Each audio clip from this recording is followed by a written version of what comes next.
Hello, hello, hello, everyone.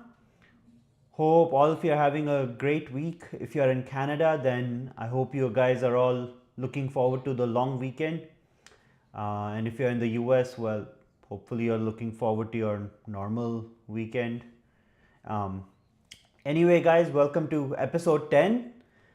We have made it at least, at least to the first 10, I guess. Hopefully, many, many more to come. And yeah, JD, any intro words from you? Uh, Hi everyone. Not much, but I can't believe we're 10 episodes in and we are almost at 46 subscribers. So please subscribe if you like our content. Let's try and get it over 50. That's it. Over to you, Abhi. All right, guys, I'm gonna jump right into our first one for the day. So, it looks like there has been a leak of Claude code, or well, Claude's code has been leaked, and it looks like it has been because, I guess, because of some sort of a git commit which went wrong. Um, I'm not sure how this has exactly happened. I've been trying to find out what the mechanisms have been. But all I could say is a lot of people made a lot of repositories very fast to ensure that it exists on the internet forever. Um, my initial thoughts or my what I feel about this is basically karma biting AI in the ass. For the past 3 years, all we have been hearing is AI is here, AI is here, it will eat up our jobs, it will eat up, careers, professions, it just won't be the same anymore.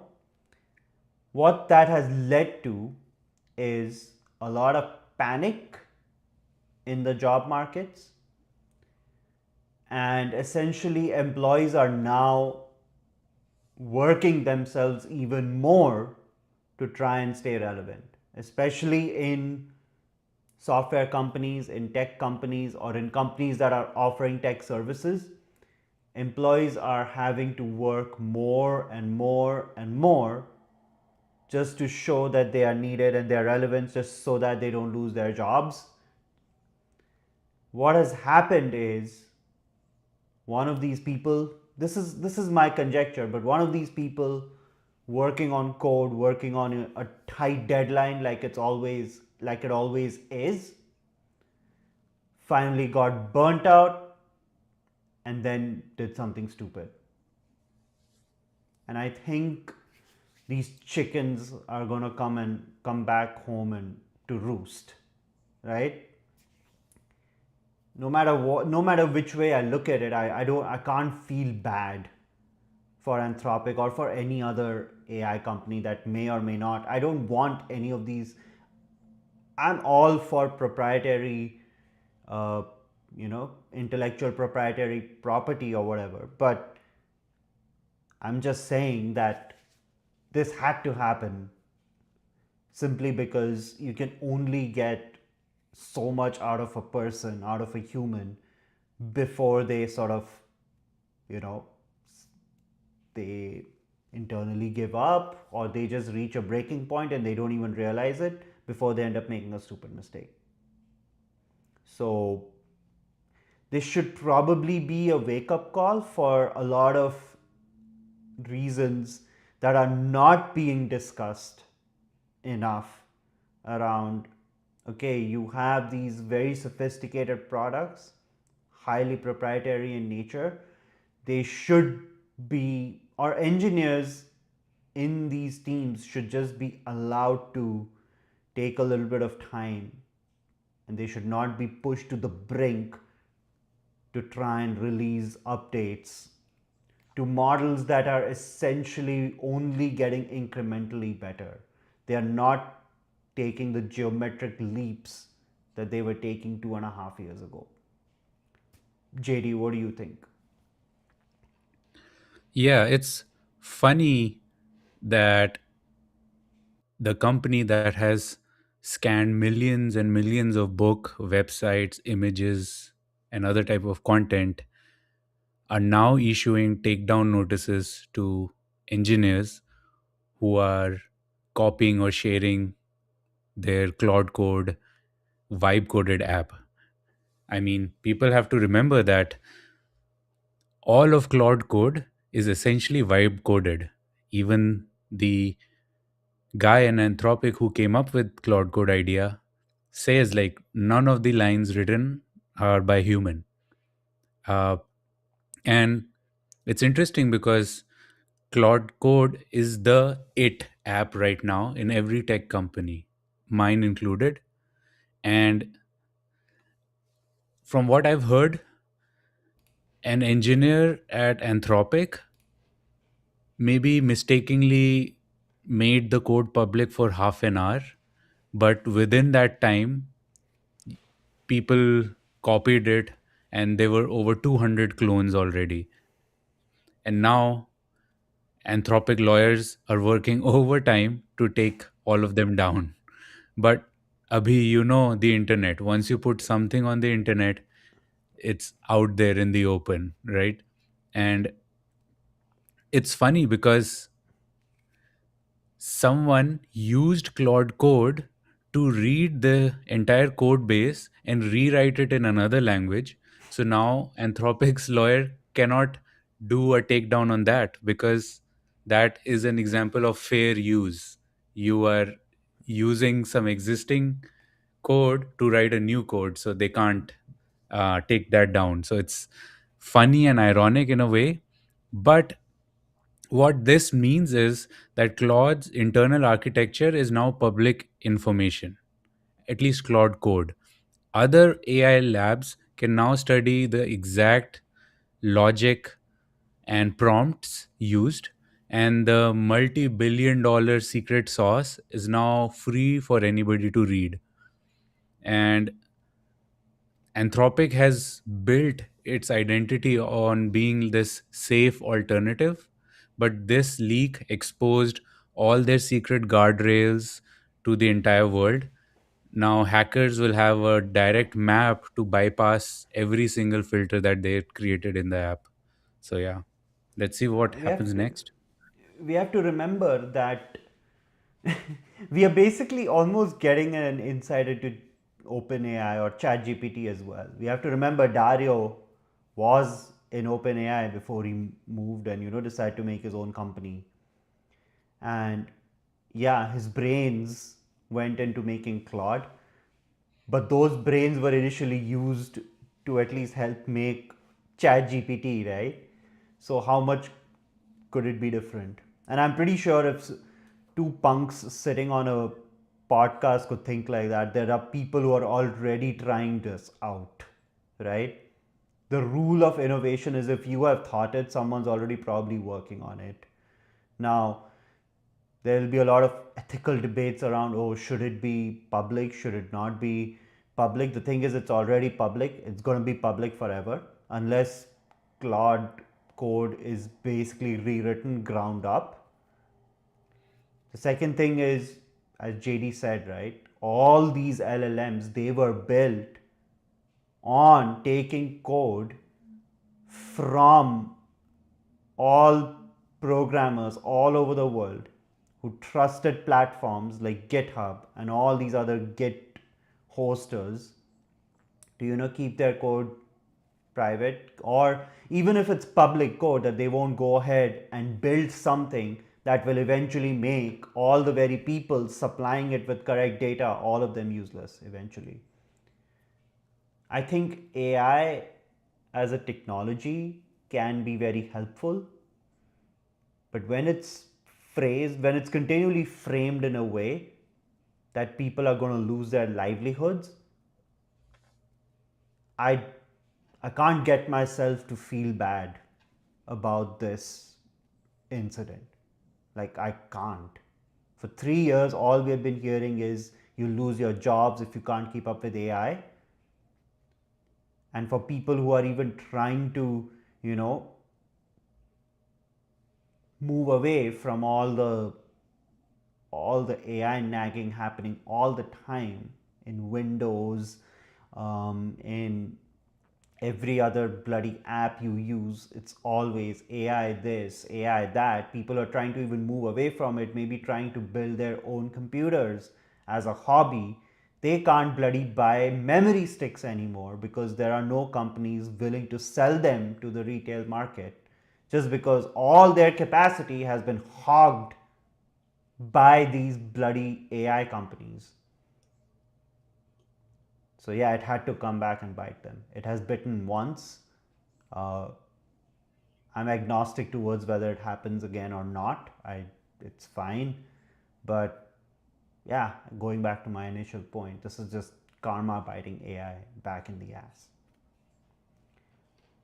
All right, guys, let's get to our second one, and we're going to talk about rockets and rocket science. Maybe not so much, but here we have Artemis II beginning its journey to the moon.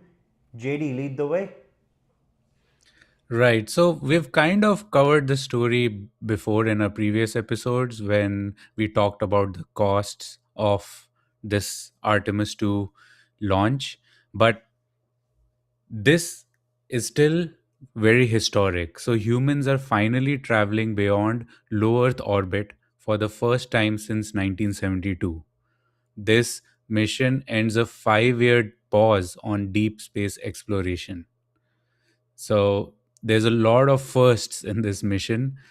It includes the first woman, the first person of color, the first Canadian to fly on a lunar mission. So that's pretty cool. And basically, this is not the flight to, land on the moon and take the astronauts like it was in the last Apollo mission. This is more of a validation flight. So this flight path with which Abhijit will talk about validates the navigation system for future lunar gateway. There's going to be a Artemis 3 and a Artemis 4, and that will land in 2028, God willing. But my take is it's a proud moment, but it's also a very retrospective moment. Like, we should still see the launch cost. Like, it's $4.1 billion just for this Artemis 2 launch. Total spending on the Artemis program reached $93 billion by end of last year, and it's on track this year to exceed $100 billion. Now, those are crazy numbers, 100 billion. Now, I was just curious to compare it with other missions. So, the Chandrayaan mission by India, right? So, it exceeds the combined budget of India's entire lunar program by 17 times. Just this rocket. So, that's one stat for you.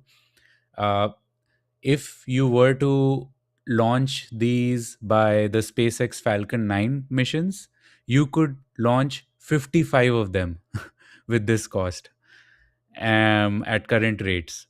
But I mean, we've also talked in the past, like, the premium is for human safety. So, life support, radiation shielding, redundant safety layers, things like that. So, our astronauts can go out and come back in safely. So I know why this is expensive, but I still feel like, what is the point of sending people to moon if we can send robots? Your thoughts, Abhijit? So when I look at what Artemis 2 looks like compared to Apollo 17, let me bring up these images. So for context for everyone, this is what Apollo 17 looked like. So by the time we got, this was the one, okay, this was the last time before Artemis 2 that humans actually went inside a rocket, and this one actually landed on the moon, right? Now, here is what Artemis 2 looks like. Now, at first glance, for me, Artemis 2 looks a lot bigger, a lot bulkier, and probably for good measure, right? Because as JD was saying, they are trying to test more technology which focuses on safety, better navigation systems. So all of that basically requires a lot of space, and that's why this rocket is just bigger. Now, with such missions, always not everything is revealed. So I have a feeling that this is US's foray into initial space colonization missions. So Artemis 2, this is my hypothesis. I have no way to prove it. Artemis 2 is the first step towards trying to send humans beyond the moon. Just by looking at this and by looking at something that already, I'll just pull that up again, right? Just by looking at Apollo 17, this is a much more purpose-built rocket. It is just supposed to go to the moon and then, come back. And it can handle everything that it needs to get humans to the moon and back. This one, on the other hand, looks like it's overbuilt to get to the moon and back. Again, hypothesis, guys. So technology has evolved and a lot of new technology has been added. I don't think it was just to get us to the moon and back. I just think that it'll be used, to go to Mars or to maybe other asteroids, other bodies around us.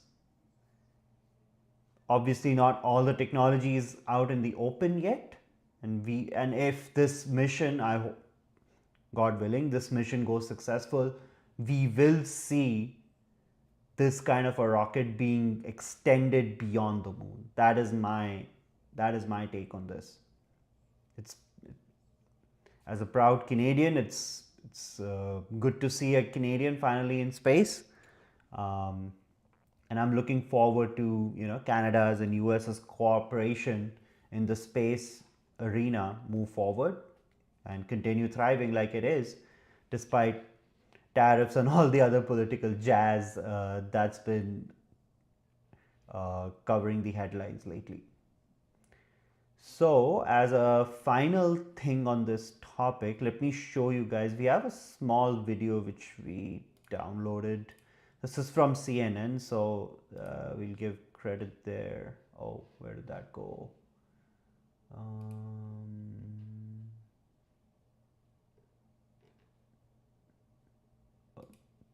There we go. It's back. And okay. There we go. And then I can just hide that. Okay. Sorry about that, guys. But let me bring up this video that I had in mind.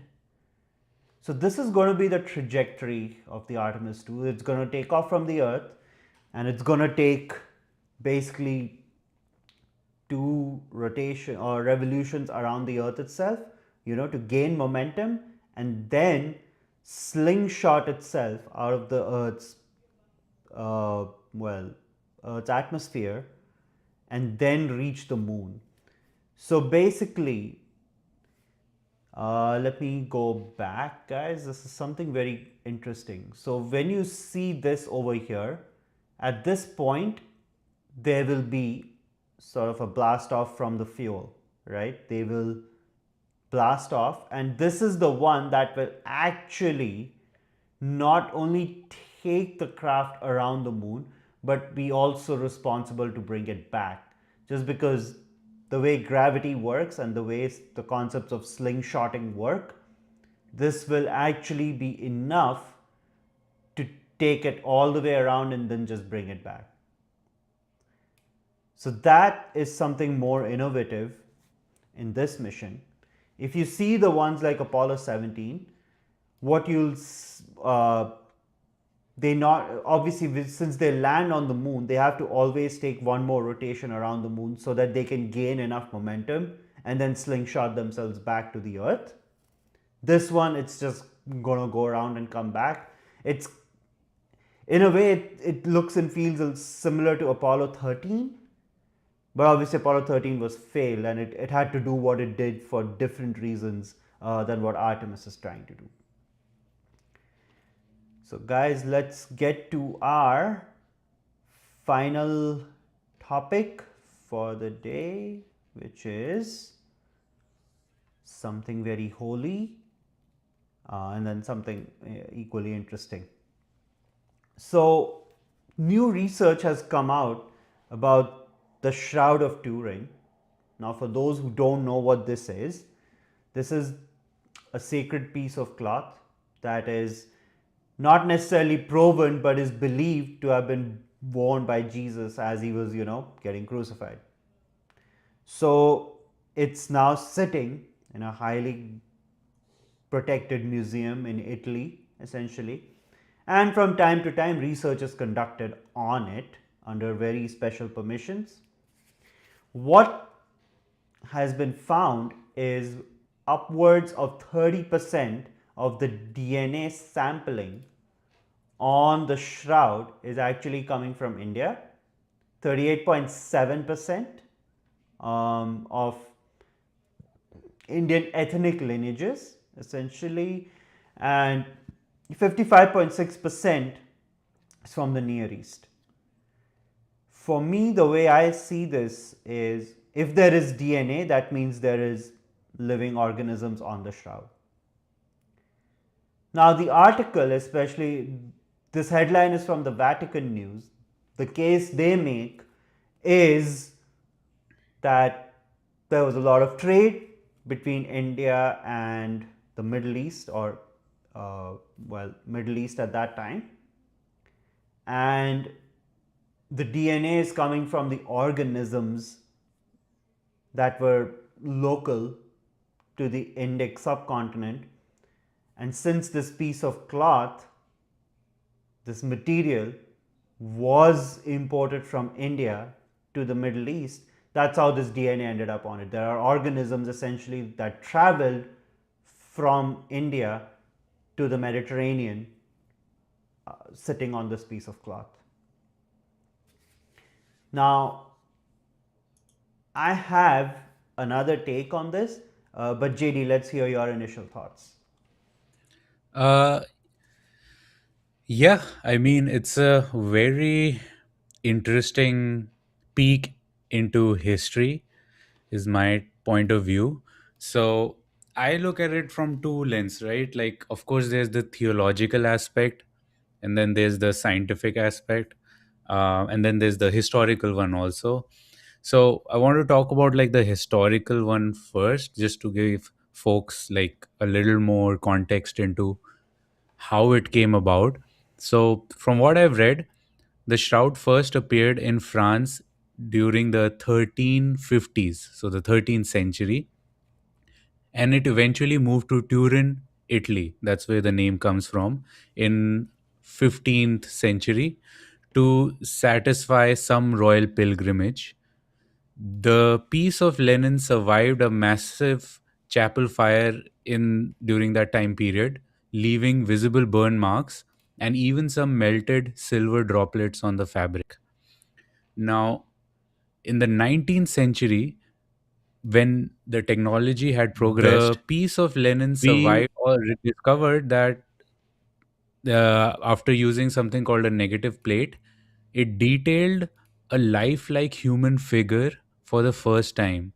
So then people started prophesizing that, oh, this could be Jesus or this could be some other person who's very famous.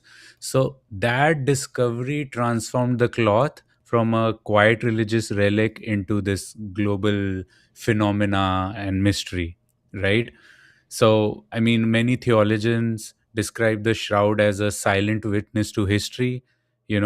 Believers often say that cloth is like a time delayed message, and the full secrets will remain locked until humanity possesses the technology to understand its creation. That's what they say. But now, from a scientific point of view, the DNA analysis, as Abhijit said, just confirms the shroud's passage through the Middle East. Researcher has identified pollen and plant DNA unique to the region around Jerusalem. This evidence provides a physical link between the fabric and its ancient roots. So, I mean, I personally think this shroud acts as a microscopic sponge of centuries of human civilization. And as Abhijit said, like, you can find traces of DNA from India and Middle East in this. So it just makes for a very, very interesting object that has seen a lot of things in its lifespan.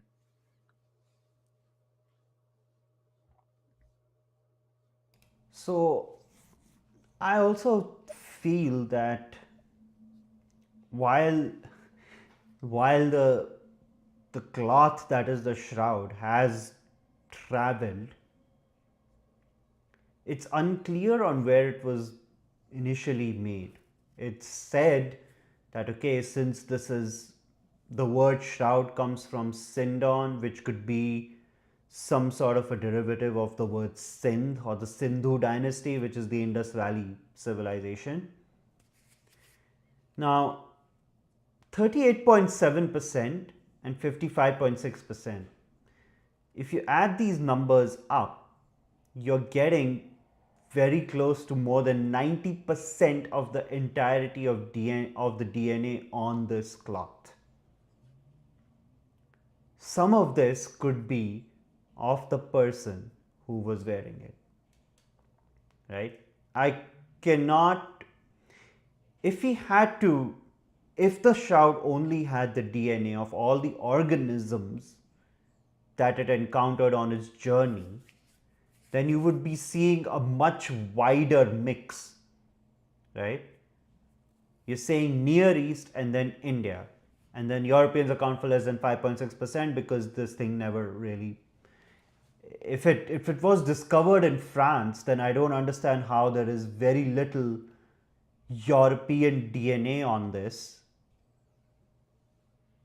If the only DNA on this cloth is of the organisms in the environment that it traveled. To me, a lot of the story is not entirely adding up. If you're saying it's the organisms, and if the shroud got discovered in France, then why only 5.6% of European DNA on this thing?